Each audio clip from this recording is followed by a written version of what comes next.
Billy Graham het 'n baie goeie vriend gehad, Charles Templeton. Nou Charles Templeton was 'n evangelis, 'n bekende evangelis in Kanada.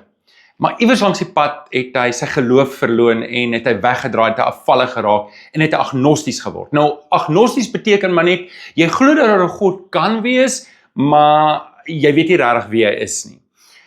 So het Charles Templeton en ek kan vaar, hy en Billy Graham het baie goeie gesprekke gehad, maar hy het nooit teruggekom na die Here toe nie. Daar was 'n ander man, Lee Strobel, wat in die 60s, 70s geleef het. Hy was weer 'n joernalis vir een van die bekende Amerikaanse koerante en hy het uitgegaan om Christendom verkeerd te bewys. En in sy navorsing ontdek hy toe Jesus Christus en hy kom tot bekering. So Lee Strobel skryf toe 'n boek, The Case for Christ. En as jy dit nog nie gelees het nie, jy moet dit gaan lees. Lang storie kort, hy het toe 'n onderhoud met Charles Templeton. En in die onderhoud vra hy vir Charles Templeton, is jy nog lief vir Jesus? En Charles Templeton begin toe huil en terwyl die trane oor sy wang loop, sê hy, everything decent I learned from him. En terwyl die trane oor sy wang loop, sê hy hierdie woorde, I miss him.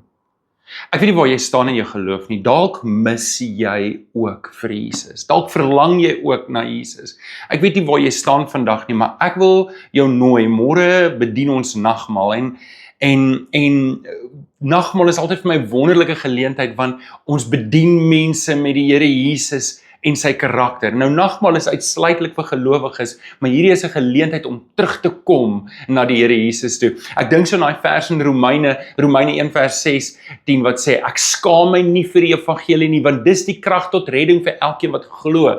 Die evangelie gaan oor die persoon en die karakter van die Here Jesus en dat hy my en jou wil red en gered het vir die van julle wat reeds tot geloof is. Ek wil jou nooi.